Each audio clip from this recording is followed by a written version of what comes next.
What up? What up? What up? Nah, it's not your boy ET, man. This is Drizzy Dre, Mr. One and Only, the man of 1,000 nicknames. You know, this week I should be what? Mr. Blockbuster. Oh God. Didn't Blockbuster go bankrupt? Goofy Buster. I think that's accurate. This is my brother Crevonte Hurde. What's up, party people? Crevonte Hurde, CREVONTE HURDE, Facebook, Twitter, Instagram, Crevonte_Hurde. And D. Yes, sir. Check me out on the Twitter at DieSportingNet. Alright. Twitter's, Instagram. Go tell the people. Oh, my bad. You know, the gram, as they call it nowadays. I know I'm a little cousin. But it's DMARUSD. And, of course, Facebook, DMARUS Analyst D. And we can't do this show without y'all subscribing to our YouTube channel, liking our Facebook page, or following us on Twitter or Instagram at the Flex Zone 1. If you have any questions, ideas, or possibly want to be a guest, send an email to theflexzone1@gmail.com. That's what you got to This do, baby. episode, we want to dive into the topic of should athletes be allowed to play multiple sports? Now, I'm going to go down a list of some famous ones who have been able to do it. And then we'll see you guys' thoughts. Sure. Allen Iverson. Tim Tebow. Why? I knew it. It wasn't going to take long for you to fit Goofy Tebow into this. Hey, look. Don't make me sing the song. He can't throw. No. Please. He can't throw. Jameis Winston. Russell Wilson. Primetime Deion Sanders. Yeah. Maybe actually that should be one of my nicknames. He Primetime. No, absolutely not. stop. Deion probably had the most success in both sports out of probably anybody. I'm gonna make an argument with the next guy, Bo Jackson. I don't know. Yeah, Bo ain't do much winning, but Then you don't know Bo. I seen it. The longevity is a part of it. Conor McGregor. Ronda Rousey. I like that one. Brock Lesnar. All right, you keep going around wrestling. You know I don't do this. CM Punk. right now you see him chump. And of course, Michael Jordan. Well, we don't talk about baseball. I think out of everybody you named, Deion Sanders probably had the most success in both realms, in both sports. Yeah, I would have to put Bo right up in there. Bo, he had a nice little stretch, but it was just injury. Yeah, if it wasn't for longevity is a part of it. Yeah. But I mean, I think ultimately, no, I don't think athletes should be able to play multiple sports because whatever your primary sport is, you're not gonna be able to give it your all because I'm sure in some way, shape, or form, the training camps or the season, something's gonna overlap. So whatever your primary sport was, is going to lose a little bit of you. I mean, you look at Crevonte's point, guys specialize in one sport. It's a year-round thing. I mean, in NFL, they're doing mini camps, training camp, OTAs. It's a lot, man. And in baseball, you got spring training. You want to go to a fall league. It's just a lot to do throughout the year. And you can see, because I do, of course, high school, you can see high schoolers doing it because their bodies are just developing up. Oh man, when you're young, you can do anything. Right. You play 2-3 sports. You ain't lying. You know what I'm saying? High school, but once you get higher, you need to pick a path. Gotta pick one. And you see that with the case of somebody like a Jameis Winston, who he could play baseball, sure, and he could play football, but he had to choose one of the two. And what was it? Football. Russell Wilson, same thing. And if we go way back, we got John Elway. Who was really good. Really good. I think he could have been successful in either one. And obviously he chose football, but yeah. Or you could be like Tebow, get kicked out the NFL and has no choice but to play baseball because he can't throw. Look, I'm still a Tebow supporter. Remember, he's not a pitcher. Yeah. No. Yeah, he's not a thrower either. But I mean, back to what you guys said though. Multiple sports and guys playing multiple sports at a time. Today's athletes compared to the athletes of yesteryear is just too much. Like you said, look at the case of Deion Sanders alone. Deion Sanders, how much traveling he was doing playing football. That's taken away from practice time because you're playing a sport, travel time. Baseball's every day. it don't stop. It seems like it doesn't stop. Yeah. It gets to be too much. I mean, and then that's wear and tear on your body. Like, you know what I'm saying? You have and to you be won't. tired. You're obviously, in the NFL, I believe, what's the average? 4 years. 4 years for a running back, right? And we're talking about a couple of the top-notch guys who obviously played a little bit longer, but that longevity, which is always in question, longevity is gonna go down. Right. You're not gonna play either sport as long as you could have if you would have picked one. And when do you rest? You don't. That's another thing. You worried about overlapping. What about if one runs right into the next? And it did for Dion. Remember, he was on the plane coming from the Falcons game, going to play in the Braves playoff game, man. Yeah, I mean, and look, and I know you hate this sport, but look at Brock Lesnar, somebody like him who went to professional wrestling, then to UFC. I mean, they did both a couple years ago. But you have to. I mean, Brock as a part timer had to take time off to train for UFC, and then you have to go back to WWE. I mean, a month later, it can be taxing on anybody. And now let's take it to the organization, who drafted him or who owns the rights to the player. How would they feel? You have to work deals out with another organization. I think that's why I'm saying that's a lot. That's a lot. That's a lot going on.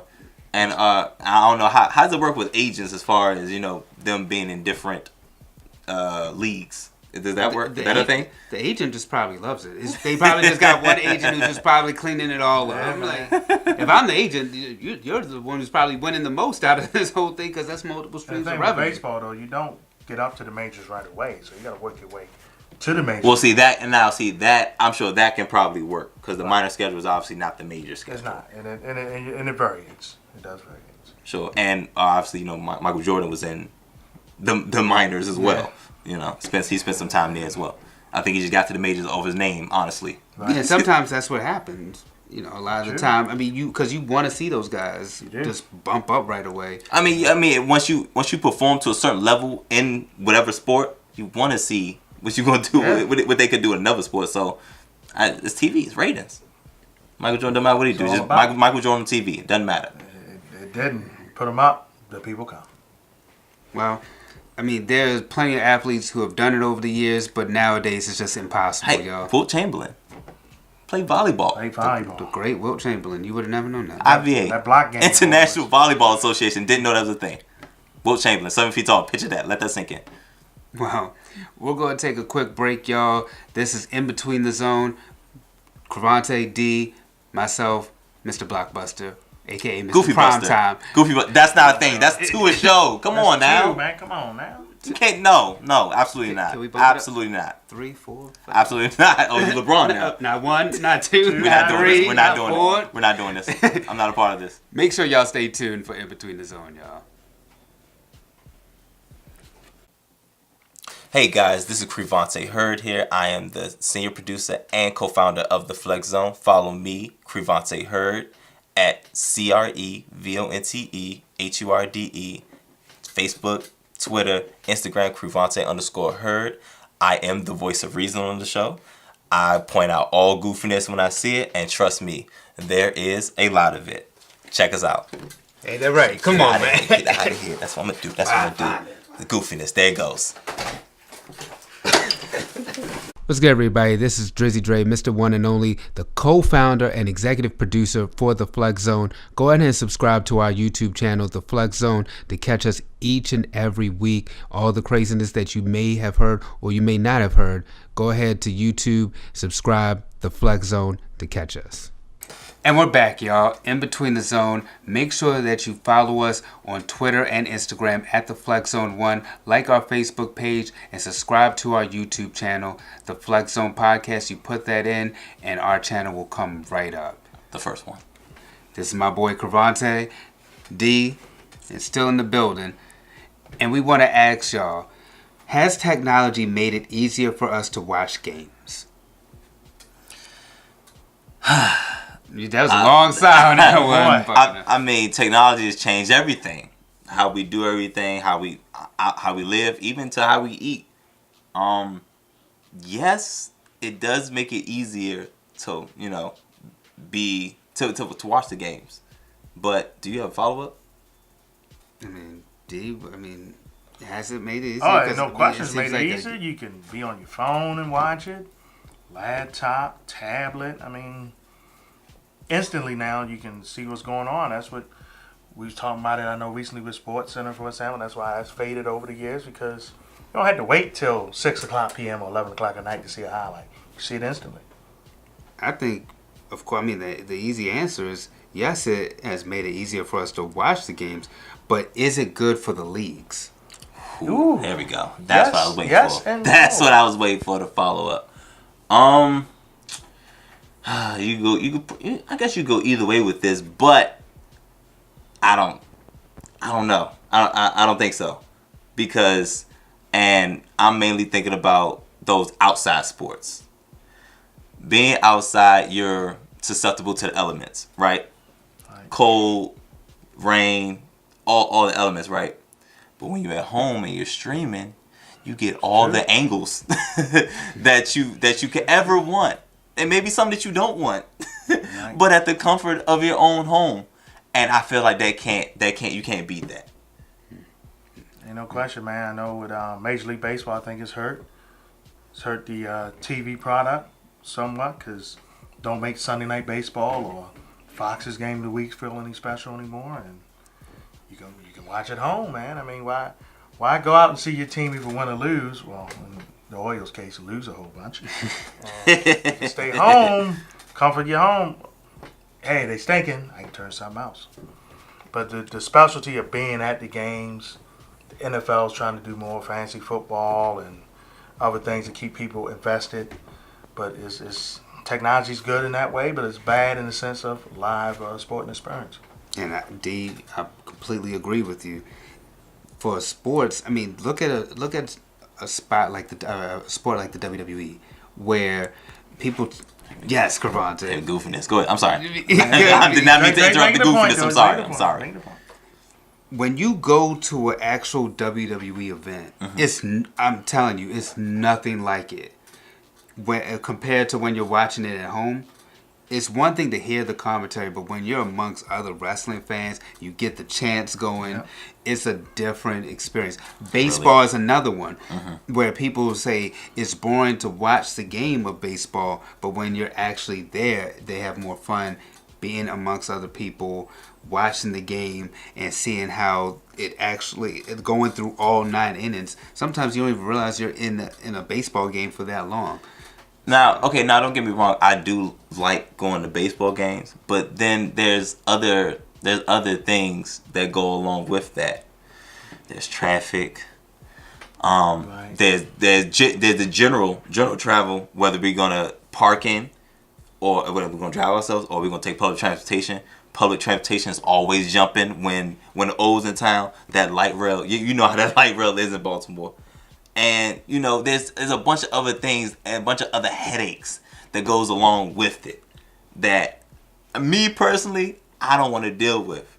Now, don't get me wrong, every now and then, the good matchup, I will go, but I won't be a season ticket holder or anything like that when there's streaming services. Well, there's a pro and there's a con to everything. Sure, because there are people who go to the stadiums and will still pull out their cell phones or watch the Jumbotron like in Jerry World, as opposed to just watching the live game and the live action. I mean, it's tough depending on the seating, and also the seating in the arena or the stadium or the ballpark. All angles, you have one angle. So the Jumbotron is, I'm surprised it took folks this long to get it. Every stadium, every arena has a Jumbotron because you can't get all these angles. I mean, D, what are your thoughts? I mean, I think the couple sports that's not hurt by this, soccer's one probably, because let's be honest, soccer's boring on television. But in person, it probably is a lot more exciting. And hockey's the same way. A lot of people say hockey's a little bit more tedious on television. But you're there live, it's nice. But other sports, like we was talking about, baseball probably is not as best. Football's kind of in the middle, man, because they want to use technology more to help, but it's not helping with the referees. As we're seeing much more angles than they got instant replay and they still messing up. I mean, and they looking goofy in that hood. thing, Apparently, it didn't help in the NBA. Look at what happened with LeBron James and Kevin Durant. Oh, you need to stop. That was a bad call. We know that was a bad call. Let it go. Listen. He already been sweeped out. He been sweeped in free agency somewhere. Oh boy. Let's leave it alone. Listen. Wow. There's over. Sweeped out into the sweepstakes, right? Big time. Y'all still talking about the sweeps. It's over. Yes. We witnessed a sweep. That's what we witnessed. Okay. This is my kingdom. Anyway, I believe there's over 60% of young adults who's streaming just regular TV now. Right. That includes sports. I'm a part of those young adults. It's too much of a headache just to enjoy the game, and then once you enjoy the game, you got to go back to the headache. That's a lot. When I could just stream it on my phone or whatever I subscribe to at home. Hey guys, comment. Let us know what you think. We want to know, has technology made it easier for us to watch games? I'd love to hear what you guys think. This is In Between the Zone.